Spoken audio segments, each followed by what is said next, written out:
Profit loss and discount से related इससे बेहतरीन वीडियो पूरे यूट्यूब पर आपको कोई भी नहीं मिलेगी। इसमें प्रॉफिट लॉस का जितना कॉन्सेप्ट है वो सारा का सारा पूरा इस वीडियो में आपको दिखाया जाएगा, बताया जाएगा। और आप अगर सिर्फ ये वीडियो कर लेते हो तो एग्ज़ाम में प्रॉफिट लॉस का एक भी सवाल नहीं छूटेगा। हर टाइप का सवाल, उच्च लेवल का सवाल आपके स्क्रीन पर धीरे धीरे देखने को मिलेगा और वेल एक्सप्लेन्ड सारी चीज़ें आपको प्रॉपर तरीके से समझ में आएंगी। अगर आपने प्रॉफिट लॉस बिल्कुल भी नहीं पढ़ा है तो भी आप समझ सकते हो। बस 5 से 7 क्वेश्चन तक आपको धैर्य रखना है कि कैसे क्वेश्चन चलेंगे। थोड़ा 5-7 क्वेश्चन का धैर्य रखो और समझते चलो कि लैंग्वेज से हम किस तरीके से क्वेश्चंस को करना चाहते हैं। पहला क्वेश्चन यहाँ दिया हुआ है। पहले क्वेश्चन से ही आपको आइडिया लग जाएगा कि क्वेश्चन का लेवल क्या शानदार है। यहाँ बोला हुआ है, by selling an article for 1170 Alisa suffers as much loss as he would have gain by selling it at profit of 22%। कह रहा है कि 1170 रुपये में किसी वस्तु को बेचने से एलिसा को उतना ही लॉस होता है जितना उसे इस वस्तु को 22% प्रॉफिट पर बेचने से होता। यानी कि यहाँ से बोला है कि 22% का लाभ होता, उतना ही उसे लॉस होता है अगर उसने 1170 रुपये में बेचता है। अगर हम ये कहें कि यार 100 रुपये का माल है तो 22% का प्रॉफिट लेने का मतलब है कि उसने 22 रुपये का प्रॉफिट लिया होगा। उस केस में उसने इसे 122 में सेल किया होगा। लेकिन कह रहा है कि 22% का लाभ, जितना 22% प्रॉफिट पर बेचने से लाभ हो रहा ना, उतना ही उसे लॉस होता। यानी कि 22% का लॉस होता कब? जब वो उसे 1170 में बेचता। यानी कि 22% का लॉस होता जब ये इसे 22% का लॉस होता जब ये इसे 78 में बेचता। उतना ही 22% के लाभ के बराबर लाभ होता है। 22% का लाभ होता है, उतनी ही लॉस होती है। तो हम कहेंगे कि 100 का माल उसने 78 में बेचा होता, लेकिन इसने बेचा कितने में? 1170 रुपये में। तो 78 की वैल्यू 1170 क्वेश्चन में दी हुई है। तो आप 100 की वैल्यू निकालना चाहोगे तो हम लिखेंगे 78 की वैल्यू हमारे पास 1170 है। तो 100 की वैल्यू निकालते टाइम हम ये 13 से डिवाइड कर लेंगे। 13 से डिवाइड होगा 6 बार और 13 से 90 बार। 6 से जैसे ही कटेगा 15 बार, तो ये वैल्यू 15 इंटू 100 करने पर 1500 निकल के आ गई है। कॉस्ट प्राइस कितना आ गया? 1500 रुपये। और जैसे कॉस्ट प्राइस 1500 आ गया ना, अब वो कह रहा है कि अगर वह इसे 1450 रुपये में बेचती है तो उसका लाभ या हानि बताओ क्या है। तो 1500 रुपये में खरीद कर इसे 1450 में बेचे, 1450 रुपये में बेचे तो इसे 50 का लॉस होगा। 50 का लॉस होगा 1500 पर। तो लॉस परसेंटेज में निकालना है हमें। तो लॉस परसेंट होगा कि यार 50 का लॉस है यहाँ 1500 पर, तो कितना परसेंट लॉस हुआ है हम ये देखेंगे। ध्यान देना, लॉस परसेंट हमेशा कॉस्ट प्राइस पर होता है। तो यहाँ 50 का लॉस 1500 कॉस्ट प्राइस पर दिख रहा है। तो ये 1/30 वैल्यू आ रही है और 30 से 100 में भाग देने पर 3.33% का लॉस निकल के आ जाएगा। और बी ऑप्शन ये आपको स्क्रीन पर दिख रहा होगा। चलिए अगला क्वेश्चन देखते हैं हम कि अगला क्वेश्चन हमसे क्या कह रहा है। ये सेकंड नंबर का क्वेश्चन है। एक भी सवाल, मैं आपको बता रहा हूँ, एक भी सवाल बिल्कुल इजी नहीं है। थोड़े बढ़िया लेवल का क्वेश्चन है ना, बहुत ज़्यादा टफ है। बस कॉन्सेप्चुअल क्वेश्चन है, कॉन्सेप्ट्स आपको सीखने को मिलेंगे। दूसरा क्वेश्चन क्या कहता है? दूसरा क्वेश्चन कहता है कि 1 dozen notebooks quoted at 125 are available at 20% discount. कितना? 1 डजन, यानी कि 12 बुक्स। 1 डजन में कितना होता है? 12 बुक्स, जिन पर MRP क्वेटेड यानी कि 125 पर क्योट की गई 1 दर्जन नोटबुक। ध्यान देना, कभी कभी है ना इंग्लिश का शब्द भी ध्यान रखने की जरूरत है, क्योंकि इसने क्या किया, क्योटेड को यहाँ हिंदी में क्योट ही लिख दिया। और ये पेपर में आई हुई बात है। जैसे समलम चतुर्भुज को ट्रेपेजियम, जिसने नहीं पढ़ा होगा ना, तो एक बार समलम चतुर्भुज की जगह ट्रेपेजियम, हिंदी में ट्रेपेजियम ऐसे लिख दिया, ऐसे लिख दिया। तो जिसको ट्रेपेजियम का मतलब नहीं पता था वो फॉर्मूला कहाँ लगा पाएगा, कहाँ से समझ पाएगा कि कौन सा क्वाड्रिलेटरल है। तो थोड़ा इंग्लिश में भी ध्यान रखना है। और इंग्लिश मीडियम वालों, आप भी थोड़ा हिंदी में ध्यान रखोगे, ठीक है, क्योंकि हिंदी में गणित ज़्यादा अच्छे से समझ में आती है, ऐसा मेरा मानना है। 12 बुक्स का MRP 125 रुपये यहाँ दिया हुआ है। कह रहा है कि 125 पर क्यूट की गई 1 दर्जन बुक्स 20% छूट पर उपलब्ध है। तो अगर ये 20% छूट पर उपलब्ध है, यानी कि 1/5 पर उपलब्ध है, डिस्काउंट पर उपलब्ध है, यानी कि 25 रुपये का डिस्काउंट अगर हमें मिलता है तो हमने 100 रुपये में खरीद ली होंगी, 100 रुपये में खरीद ली होंगी 12 बुक्स। 12 बुक्स हमने कितने में खरीद ली? 100 रुपये में। कह रहा है कि बताओ 75 रुपये में कितनी बुक आएंगी। अब 100 रुपये में 12 बुक आई हैं तो 75 में कितने आएंगे? तो 100 की वैल्यू दे रखी है, 100 रुपये में 12 बुक्स हैं तो एक बुक की कीमत कितनी आएगी? 12/100। तो 75 बुक की कीमत निकालनी है हमें, तो 75 से गुणा कर दो आप और आंसर निकालो फटाफट। 25 से 4 बार, 25 से 3 बार और 4 से 3 बार कटने पर 9 बुक्स निकल के आ जाएंगी। और यही तो आंसर है हमारा सेकंड क्वेश्चन का। बहुत ही आसान। फिर से देखना, अगर आपको नहीं समझ में आता है तो फिर से देखते रहना, इस वीडियो को आप लगातार देखते रहना ताकि आप हर एग्जाम के लिए अपने आप को प्रिपेयर कर सको। चलिए अगला सवाल आपकी स्क्रीन पर है। ये जैसे ही यहाँ एक डॉट सा लगा हुआ ना, आपको दिख रहा होगा, ये डॉट सा जो है ये रुपीज़ को रिप्रेजेंट कर रहा है यहाँ, ठीक है। तो अगला सवाल अपनी स्क्रीन पर है, ये कह रहा हुआ है an article was sold for 512 rupees after giving 2 equal successive discount on the mark price of 800। 800 रुपये के अंकित मूल्य वाली वस्तु, 800 रुपये के अंकित मूल्य पर 2 लगातार छूट दी हुई हैं और उसे 512 में सेल किया गया है। तो बताओ दी गई प्रतिशत छूट कितनी है। आप चाहो तो इस सवाल को पहले ट्राई कर सकते हो और उसके बाद इस क्वेश्चन को आपको आंसर करना है, और आप वीडियो पॉज करके ये काम कर सकते हो, नहीं तो आपको मैं बताता हूँ कि कैसे करना है। देखो 800 रुपये MRP है, 800 रुपये MRP है। यहाँ 2 लगातार बराबर छूट दी गई हैं। जैसे मैंने मान लिया कि X% का एक डिस्काउंट दिया गया और X% का दूसरा डिस्काउंट दिया गया, उसके बाद इसे सेल कर दिया गया 512 रुपये में। इसको सॉल्व करने के 2 तरीके मैं आपको बताता हूँ कैसे आप इसको सॉल्व कर सकते हो। देखो 800 वाली चीज़ X% और X% 2 बार कम होगी, तो 800 वाली वैल्यू पहली बार X% कम होकर 100 - X% हो जाएगी, या 100 - X/100 हो जाएगी, ऐसा आप लिख सकते हो यहाँ। अरे हाँ,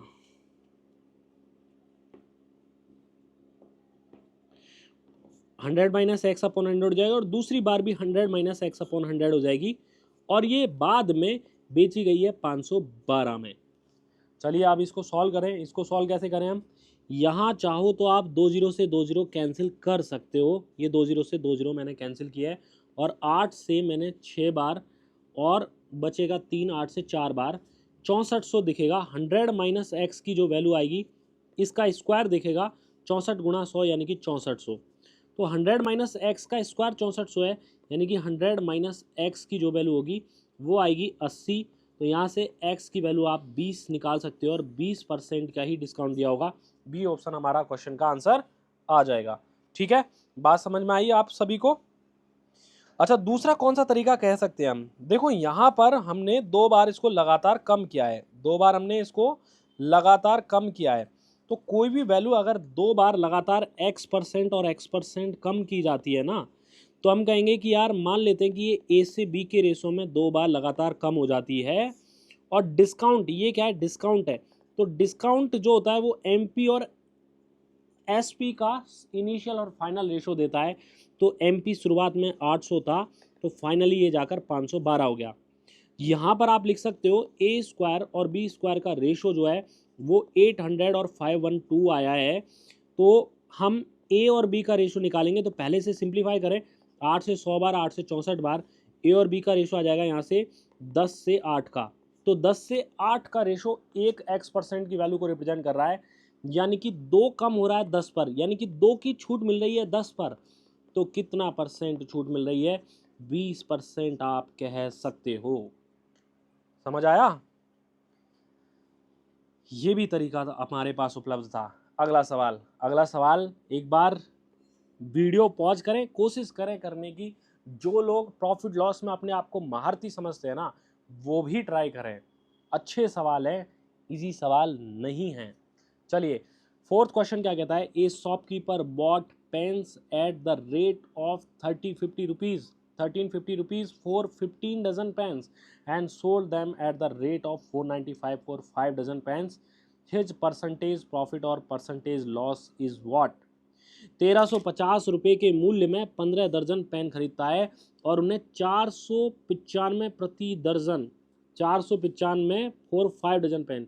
यहाँ लिख लेना 495 5 प्रति 5 दर्जन, यहाँ 5 दर्जन लिख लेना, 5 दर्जन पेन के मूल्य में बेचता है, तो उसका प्रतिशत लाभ या प्रतिशत हानि बताइए क्या है। तो देखो प्रतिशत लाभ या प्रतिशत हानि होता क्या है। देखो प्रतिशत लाभ और प्रतिशत हानि ये होता है कि अगर आप 100 रुपये की चीज़ को 120 में बेच देते हो तो 20 का फायदा 100 पर कितना प्रतिशत है, यानी कि फायदा 20 का है, कॉस्ट प्राइस पर कैलकुलेट किया जाता है, तो 20/100 यानी कि आप इसे 20% के इक्वल लिख सकते हो। ठीक है, 20% के इक्वल लिख सकते हो। या फिर हम दूसरा ये कहें कि सेलिंग प्राइस कॉस्ट प्राइस से कितना परसेंट ज़्यादा है, यही हमारा प्रॉफिट परसेंट है। इसका मतलब क्या है, इसका मतलब है भाई, इसका मतलब क्या है कि प्रॉफिट परसेंट क्या होता है, सेलिंग प्राइस कॉस्ट प्राइस से कितना परसेंट ज़्यादा है, यही बात है। तो इसका मतलब है कि कॉस्ट प्राइस हमारा एक दर्जन मूल्य का कितना होगा, 1350/15, 1350 रुपये में 15 दर्जन है ना, तो एक दर्जन का मूल्य होगा 1350/15, और 495 रुपये में इसने 5 दर्जन सेल किए हैं। यहाँ 5 थी वैल्यू, 5 थी, 5 दर्जन सेल किए हैं, तो ये उसका सेलिंग प्राइस होगा। तो सेलिंग प्राइस कॉस्ट प्राइस से कितना परसेंट ज़्यादा, यही बात हमें निकालनी है। और जब भी हम दो वैल्यूज़ का परसेंटेज कंपैरिजन करते हैं तो हम रेशो में वैल्यूज को ले सकते हैं। Very good. 15 से 90 बार कटेगा और 5 से काटने पर 9 बार, 4 बचेगा, 9 बार 90 वाली चीज़ 99 बेचेगा, तो प्रॉफिट परसेंट 9 का 90 पर यानी कि 10% का प्रॉफिट रहेगा। और यही क्वेश्चन का आंसर रहेगा। बहुत ही आसान, एकदम इजी बात है, आप इसे कर सकते हो। ठीक है, चलिए आगे देखते हैं हम अगला क्वेश्चन। 5वां क्वेश्चन है, वीडियो पॉज करो, एक बार ट्राई करो। Why is selling 3 dozen orange for 450 rupees, 405 rupees, a trader losses 25%? How many orange should he sell for 280 rupees, 288 rupees if he needs to earn a profit of 20% in the transaction? काफ़ी बढ़िया सवाल है भाई, इतना आसान नहीं है। 405 रुपये में 3 दर्जन संतरे बेचकर, तो ये क्या है, सेलिंग प्राइस है कितना, 405 रुपये में। देखो जो प्राइस होती है ना, प्राइस वो हमेशा होती है रुपीज़ अपॉन क्वांटिटी की फॉर्मेट में। कैसे भाई, कैसे, जैसे 10 रुपये किलो, तो किलो क्वांटिटी है, रुपये ऊपर है, 10 रुपये किलो प्राइस है, तो प्राइस हमेशा होती है रुपीज़ पर क्वांटिटी में। तो 405 रुपये में 3 दर्जन, तो 3 इंटू में 12 ऑरेंज आप यहाँ लिख सकते हो। 36 ऑरेंज खरीदे हैं इसने 405 रुपये में। ठीक है, अब बेचे हैं तो आप यहाँ इसको कैंसिल कर सकते हो चाहो तो। 3 से ये 13 बार कैंसिल हो रहा है और 5 बार हो रहा है, और 3 से और कैंसिल कर लेते हैं हम, 3 से 4 बार कैंसिल हो रहा है और 3 से 45 बार कह रहा है, तो 45/4 रुपीज़ पर ऑरेंज इसका सेलिंग प्राइस है। क्या ये सेलिंग प्राइस है। अब इसने बोला क्या है भाई, बोला है इसने कि जब इतने रुपए में बेचता है ना तब 25% का लॉस है। तो हम जानते हैं यार 25% का लॉस का मतलब तो ये है कि इसने 4 रुपये वाला माल 3 रुपये में सेल किया होगा। और जब 3 की वैल्यू ये है तो कॉस्ट प्राइस की वैल्यू निकाल सकते हैं हम, बिल्कुल निकाल सकते हैं। जिसकी वैल्यू दी हुई होती है उसे डिवाइड में लिखते हैं, और जिसकी वैल्यू निकालनी होती है उसे हम क्रॉस मल्टीप्लाई में लिखते हैं। तो 3 की वैल्यू 45/4 है, तो 3 की वैल्यू 45/4 यहाँ लिखेंगे हम 45/4, और 4 की वैल्यू हमें निकालनी है। तो देखो ये 4 जो है उन्होंने नीचे आके इससे कट जाएगा, और 3 से ये 15 बार कट जाएगा, तो 15 रुपये पर ऑरेंज, यहाँ रुपीज़ पर ऑरेंज था, तो 15 रुपये पर ऑरेंज जो है वो हमारा कॉस्ट प्राइस आ गया। तो कह रहा है कि बताओ 288 रुपये में उसे कितने संतरे बेचने चाहिए अगर वह 20% का प्रॉफिट भी चाहता है। अब 15 रुपये का माल जो है वो 20% प्रॉफिट के साथ बेचेगा। 15 रुपये खरीदा हुआ माल, 15 रुपये पर ऑरेंज के हिसाब से खरीदा हुआ माल अगर वो 20% प्रॉफिट के साथ बेचेगा, तो मतलब 3 रुपये के प्रॉफिट के साथ 88 रुपये पर ऑरेंज के हिसाब से सेल करेगा, हाँ या ना। अब 18 रुपये पर ऑरेंज के हिसाब से 288 रुपये में कितने ऑरेंज बेचने चाहिए, तो आप लिखोगे 288/18, 18 रुपये पर ऑरेंज के हिसाब से उसे 288 रुपये में 16 ऑरेंज बेचने चाहिए। तो 16 ऑरेंज हमारा आंसर निकल के आ जाएगा। काफ़ी सही सवाल है भाई, टाइम लगा इस सवाल में करने में, तो क्या मज़ेदार सवाल ये बन चुका है। देखिए मैं आपको फिर से बताता हूँ कि कैसे इस सवाल को फटाफट कर सकते हैं। देखो पहले हमें क्या निकालना था, पहले हमें कॉस्ट प्राइस निकालना था।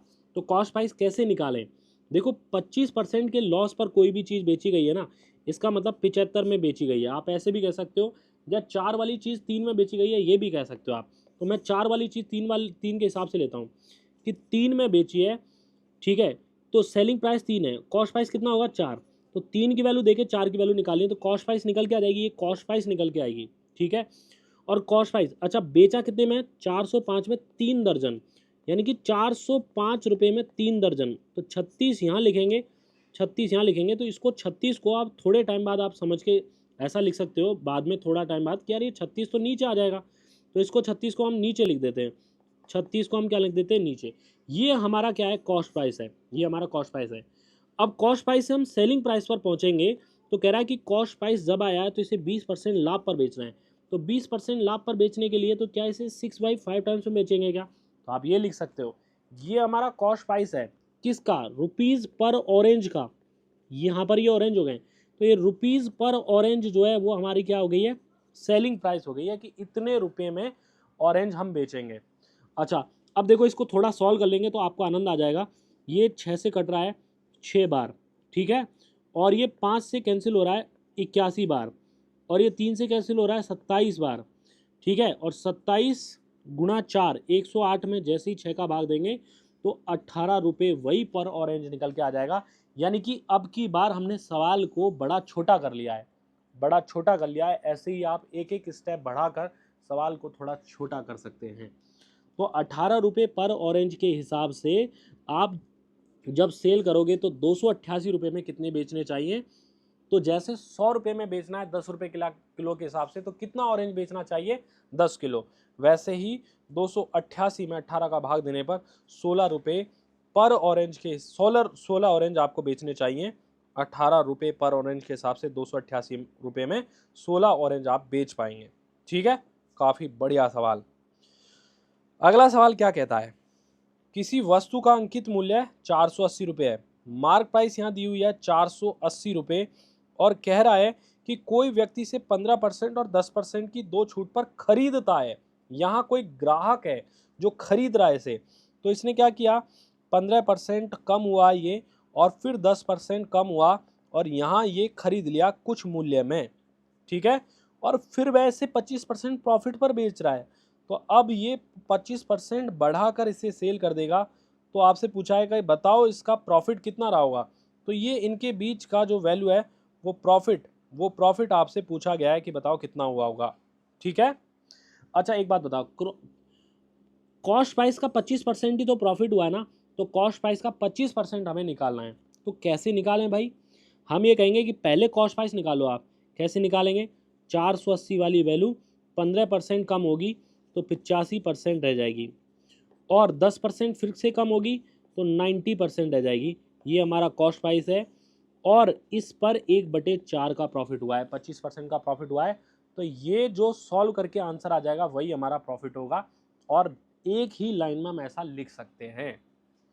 चलिए अब देखते हैं क्या आंसर आता है हमारा। ये 2 जीरो से हमने 2 जीरो यहाँ कैंसिल की, ठीक है। और अब 4 से मैं इसको कैंसिल कर लेता हूँ 12 बार, 4 से फिर से इसको मैंने 3 बार कैंसिल किया, और 4 से इसको मैंने 25 बार कैंसिल किया, 5 से ये 5 बार, और 5 से 17 बार कटा। तो 17 × 9 153 इंटू 3, 153 इंटू 3 होगा 459 में 5 का भाग देंगे तो 91.80 हमारा आंसर निकल के आ जाएगा, जो कि बी ऑप्शन हमें दिया हुआ है। तो ये है तरीका इस सवाल को सॉल्व करने का। बहुत ही खास सवाल है, इंपॉर्टेंट सवाल है, और एक लाइन में कैसे कर सकते हैं वो हम यहाँ पर देख रहे हैं, ठीक है। तो ये हमारे पास में दूसरा कोई और तरीका अगर हमें लगाना होता इस सवाल में तो कैसे लगाते, देखो अब आप थोड़ा ध्यान से समझना। हम मार्क प्राइस से और प्रॉफिट तक पहुंचना चाहते हैं। तो कैसे पहुंचे कि मार्क प्राइस से पहला डिस्काउंट दिया तो SP1 आया, फिर दूसरे SP1 से हमने एक और डिस्काउंट दिया तो SP2 आया। ठीक है। अच्छा, ये क्या खरीद रहा है तो खरीदने वाला मूल्य CP में चलेगा यहाँ पर, तो CP1 से हम CP2 पर पहुंचे, ये ओरिजिनल CP है। अब इसी CP पर हमने 25% का प्रॉफिट लिया है, तो CP1 से हम प्रॉफिट पर पहुंचेंगे। तो ये रेशो अगर आपने लिखना सीख लिया तो आप फटाफट और भी जल्दी कर सकते हो कि पहले 15% का कम हुआ, फिर 10% कम हुआ, फिर जो भी कॉस्ट प्राइस आया होगा यहाँ पर उस पर 25% हमने क्या लिया है, प्रॉफिट लिया है। यानी कि ये 20 से वैल्यू कितनी हुई होगी, 3 कम करके 17, ये 10 से कम हुई होगी 9, और ये 1/4 का प्रॉफिट हुआ है। 4 से 1 कम कर देंगे, 1 बढ़ा देंगे हम, तब तो आएगा सेलिंग प्राइस, लेकिन 4 पर 1 की वैल्यू निकालेंगे तो ये हमें डायरेक्टली प्रॉफिट मिल जाएगा। तो हम यहाँ से सॉल्व कर सकते हैं, 20 इंटू 100 10, 200 इंटू 4 800 की वैल्यू, लास्ट में 153 रह गई होगी, तो 800 की वैल्यू हमें 480 दी हुई है, तो 153 की वैल्यू हमें फाइंड करनी है। ये भी एक सुपर फास्ट मेथड हो जाएगा आपके लिए अगर आप ऐसा करना चाहते हो तो। चलिए मैं इसको सॉल्व करके पूरा बता देता हूँ। 8 से देखो ये 100 बार कट रहा है, और 8 से देखो ये 60 बार कट रहा है। 0 से 0 कैंसिल कर लो, 15 6 90 और 1.8 91, 0.8 आ जाएगा हमारे पास 10 से भाग देने पर, और यही हमारा आंसर है। तो आप पैटर्न सीखो कि किस तरीके से सवालों को सॉल्व कर सकते हैं हम। ये मैं 25 क्वेश्चन आपको बताऊंगा। अब हो सकता है कि 25 क्वेश्चन में ये वीडियो बहुत लंबी हो जाए, तो हम उतनी लंबी इस वीडियो को नहीं करेंगे, थोड़ा छोटा रखेंगे। इसमें मैं 10 क्वेश्चन तो आपको बता ही देता हूँ, ठीक है। फिर मैं और 15 क्वेश्चन अगली वीडियो में बताऊंगा, और ये काफ़ी सारे क्वेश्चन है, हो सकता है 25 से मैं आपको ये 80 क्वेश्चन करवा दूँ सॉल्व। तो अभी आप देखते चलो, प्रॉफिट लॉस में टॉप लेवल के क्वेश्चन आपको मैं बता रहा हूँ। अब कह रहा है कि कोई व्यक्ति यदि किसी वस्तु को 12% लॉस पर बेचता है, यदि वह 10.5% प्रॉफिट पर बेचे ना तो 112.5 रुपये ज़्यादा मिलते, तो वस्तु का विक्रय मूल्य बताएं कितना है। अब देखो, अगर मैं सवाल को पढ़ता और अप्रोच लगाता ना, तो मैं डायरेक्टली कैसे लगाता कि 88 और 10 इन दोनों को मैं जोड़ता तो मुझे 22.5 मिलता, और मुझे 88 की वैल्यू निकालनी होती, इसकी वैल्यू मुझे 112.5 दी हुई है। मैं सिर्फ इतना सा लिखता और इसको बस कैंसिल करना ही मेरा आंसर आ जाता कि 22 से 5 बार कट रहा है, और 5 गुणा 88 करने पर 440 मुझे आंसर मिल जाता। बस इतना करके मैं निकल जाता। लेकिन कैसे संभव है भाई, इतना फास्ट कैसे कर पाते हो आप? तो इसमें प्रोसेस कैसे आती है ये फास्ट वाली, जब आप एक सवाल को 5 बार करते हो ना, तो हम निकाल लेते हैं वो चीज़ें। कैसे? जैसे मैं कह रहा हूँ कि किसी वस्तु को 12% लॉस पर बेचता है, तो 100 वाला माल इसने 12% कम करके कितने में बेचा होगा, 88 में बेचा होगा पहली बार में। अब ये तो उसने वास्तव में किया है ऐसा। अब इसके बाद में जब यदि शब्द लग जाता ना, ये यदि, हैड ही सोल्ड, तो ये एक कंडीशन है जो आप कंडीशनल सेंटेंसेज में पढ़ते होंगे इंग्लिश में। कंडीशन है, ऐसा हुआ नहीं है। अगर ऐसा हुआ होता तो क्या होता, ये बात समझाना चाह रहा है। तो यदि वह वस्तु को 10.5% प्रॉफिट पर बेचता, यानी कि 100 वाली माल को ये 10.5% प्रॉफिट पर बेचता, यानी कि बढ़ाकर बेचता, तो कितने पर बेचता, ये 110.5 पर बेचता, तब उसे 112 रुपये ज़्यादा मिलते। यहाँ पहले 88 मिल रहे थे, यहाँ 110.5 मिल रहे हैं, तो पहले से कितना ज़्यादा मिल रहे हैं, 22.5 रुपये ज़्यादा मिल रहे हैं, 22.5 रुपये ज़्यादा मिल रहे हैं। तो वस्तु का मूल विक्रय मूल्य यानी कि 88 की वैल्यू आपसे पूछ रहा है। लेकिन ये सोचो कि मैंने ये बात सोच कैसे ली कि 22.5 यहाँ नीचे आएगा और 88 का यहाँ पर वैल्यू आएगा। ये मैंने यहाँ से सोचा था कि अगर ये वैल्यू कम हो रही है और ये वैल्यू बढ़ रही है, तो इन दोनों का जोड़ जो है ना, इन दोनों का जोड़, कम और ज़्यादा वाले केस में इन दोनों का जोड़ ही मूल अंतर होगा दोनों सेलिंग प्राइस के बीच में। तो इन दोनों का जोड़ 10.5 और 12 के का टोटल, ये मुझे डायरेक्टली पता चला 22.5 है। और जब 12% के लॉस में जब ये बेच रहा था, तो 88 की वैल्यू आपसे पूछना चाह रहा है, तो यही मैंने यहाँ पर डायरेक्टली लिख दिया और आंसर निकाला 440। है ना गजब बात, शानदार, बहुत बढ़िया। अगला सवाल हमसे क्या कहता है, 8वां नंबर का क्वेश्चन पढ़ते हैं। Two successive discount each of X% on mark price of an article are equal to a single discount of 350 if the mark price of article is 350, then what is the value of X? देखो कह रहा है कि दो छूट दी गई हैं x% की। अब मैंने बताया आपको कि x% की अगर छूट देता है ना, तो यहाँ मार्क प्राइस और सेलिंग प्राइस का रेशो निकल के आता है, क्योंकि डिस्काउंट परसेंट हमेशा मार्क प्राइस और सेलिंग प्राइस का रेशो देता है। ऐसा तो क्लास में मैं भरपूर तरीके से बताता ही हूँ। तो ये x% कम होने का मतलब है ए रेशो बी, और यहाँ भी ए रेशो बी है। तो यहाँ 800 रुपये का मार्क प्राइस था, तो ओवरऑल इसको 350 रुपये डिस्काउंट के रूप में मिल गए। यानी कि इसने 800 वाली चीज़ 350 रुपये कम करके 450 रुपये में सेल की होगी। ठीक है, तो अभी हमें क्या निकालना था, यहाँ से ए स्क्वायर और बी स्क्वायर का रेशो हमें 800 और 450 मिला है। तो इसे मैं कैंसिल करके छोटा बना लेता हूँ, 5 से 16 बार, 5 से 9 बार, तो 16:9 ए स्क्वायर और बी स्क्वायर का रेशो आ रहा है। तो ए रेशो भी मिलेगा मुझे 4:3। तो डिस्काउंट कितने का दिया, ये x% का रेशो 4:3 था, तो x% की वैल्यू निकालनी है। यानी कि 1 का डिस्काउंट दिया है मैंने 4 पर, तो कितना परसेंट दिया है भाई, 25%, और 25% ही क्वेश्चन का आंसर हो जाएगा। ऐसा आप कर सकते हो, चाहे तो आप ऐसा भी कर सकते हो। कैसा कर सकते हैं, और कैसा कर सकते हैं भाई, आप ऐसे भी कर सकते थे कि 800 MRP है, 800 MRP है, और एक x% कम किया, दूसरा x% कम किया, और ये ओवरऑल 350 रुपये कम हो गया है। तो 350 कम होकर ये 450 है। तो सॉल्व करने पर ये लिखते 800 का x% कम होना, यानी कि 100 माइनस एक्स इंटू में फिर से 100 माइनस एक्स परसेंट में कम हो रहा है, परसेंट में कम हो रहा है, तो बराबर 450 रह जाता। सॉल्व करते अगर इसे हम, तो आता 800, और ये देखो 0 से 0 कैंसिल होता, वही 5 से 16 बार, और ये 9 बार आता। तो 100 माइनस एक्स अपॉन 100 का स्क्वायर, परसेंटेज में 100 लिख दिया मैंने, बराबर 9/16 आता। और इसे सॉल्व करने पर x की वैल्यू वही आती जो मैंने निकाली थी। ठीक है, ये हुए हमारे 8 क्वेश्चन। अगला सवाल है 9वां क्वेश्चन। ये पहला ही क्वेश्चन होता है अपनी शीट का, आप देख सकते हो कि क्या आंसर आएगा। Two successive discount, the successive discount 18%, 10% and 15% are equivalent to a single discount of. ये सवाल बहुत पूछे जाते हैं एग्जाम में, और काफ़ी फंसते हैं लोग बाग। तो फटाफट कैसे करना है वो हम यहाँ देखेंगे। हमें 18%, 10% और 15% की एकल छूट बतानी है कि कितनी है। जैसे कोई वैल्यू हमने 20% डिस्काउंट और 10% के डिस्काउंट के साथ बेची होगी, तो हम कहेंगे कि 100 का माल भाई आपने 20 कम करके 80 किया होगा, और फिर 80 वाले को आप 10 और कम कर रहे हो, यानी कि 8 और कम कर रहे हो। 80 का 10% यानी कि 8 और कम कर रहे हो, तो 72 वैल्यू रह जाती है। तो 100 से 72 कम होना, 100 से 72 पहुंचना, यानी कि 28% का एकल डिस्काउंट कहलाता है ये वाली वैल्यू। ठीक है, थोड़ा फास्ट बताया पर आपको समझ आया होगा। वैसे ही हम 3 के लिए कैसे निकालें, तो इसे हम एक फॉर्मूले से और निकाल सकते थे। वो फॉर्मूला है हमारा a plus b plus a b upon 100। जब दोनों वैल्यू बढ़ने वाली हो तो फॉर्मूला ये रहता है, जब दोनों वैल्यू घटने वाली हो तो minus a minus b minus minus plus a b upon 100 होता है। ये फॉर्मूला होता है जब दो वैल्यू लगातार कम हो रही हो। तो पहले इन दोनों में ये फॉर्मूला लगाएंगे और फिर इसके लिए फॉर्मूला लगा देंगे। तो हम पहले इन दोनों के लिए फॉर्मूला लगाते हैं। चलिए, -18%, -10%, और माइनस माइनस प्लस हो जाएगा 18 इंटू 10 अपॉन 100 लिखेंगे हम। ये 0 से कट जाएगा, तो -28% प्लस 1.8 करने पर ये वैल्यू 26.2% निकल के आ जाएगी।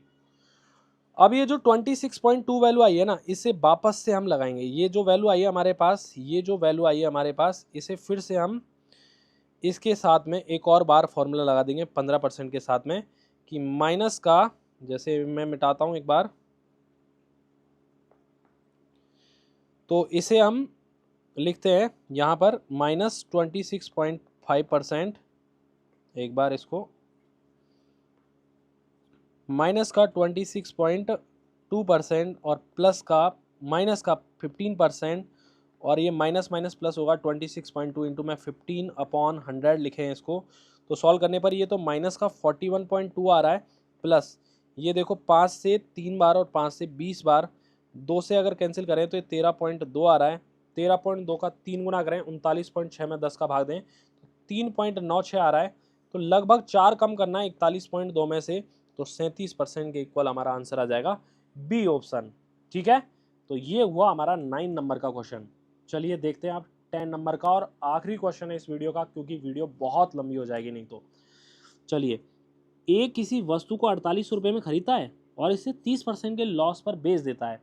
यदि इस धनराशि से वह दूसरी वस्तु खरीदता है और उसे 60% प्रॉफिट पर बेचता है तो उसका संपूर्ण लाभ और हानि बताएं क्या है। देखो यहाँ संपूर्ण लाभ हानि प्रतिशत पूछ रहा है, प्रतिशत में आंसर दिए हुए हैं, तो जब भी प्रतिशत में आंसर देगा आपके तो हम क्या करेंगे, हम तो सिर्फ रेशो में ही लेके चलेंगे सवाल कि भाई मान लो 100 रुपये का माल था, पहले आपने 30% लॉस में बेचा तो 70 में बेचा होगा, और अब जब आपने 70 में इसे बेचा है तो दूसरी वस्तु इससे आपने खरीदी, मतलब 70 रुपये में बेचकर आपने दूसरी वस्तु खरीदी, तो ये दूसरी वस्तु का कॉस्ट प्राइस हो गया। अब इसे 60% प्रॉफिट में बेच रहे हो आप, यानी कि 42 रुपीज़ प्रॉफिट में बेच रहे हो, तो आप इसे 112 में सेल करोगे। तो 100 वाला माल 112 में सेल करने पर 12% का प्रॉफिट हमें मिल जाएगा। या फिर आप यहाँ ये लगा सकते थे कि 10% का लॉस 10 से 7 हुआ और ये 5 से 8 हुआ, तो 50 वाली वैल्यू 56 में बेची होगी, तो 6 का प्रॉफिट 50 पर 12% को रिप्रेजेंट करेगा। इस तरीके से भी आप सवाल को कर सकते हो। तो जब आपको ये अप्रोच सक्सेसिव चेंज वाली लगती है ना, तब आपको विशेष रूप से ध्यान रखना चाहिए कि कौन से सवालों में सक्सेसिव चेंज लग जाता है। ये हमारे हुए 10 टॉप लेवल के क्वेश्चन, और ऐसे ही तमाम क्वेश्चन इस सीट में आपको दिख रहे होंगे। बहुत सारे सवाल हैं हमारे पास, इनको आप सॉल्व करोगे और धीरे धीरे मैं इस पूरी शीट को सॉल्व करवाऊंगा। आप एक बार वीडियो पूरी देख सकते हो। ठीक है, मिलते हैं अगली वीडियो में। धन्यवाद।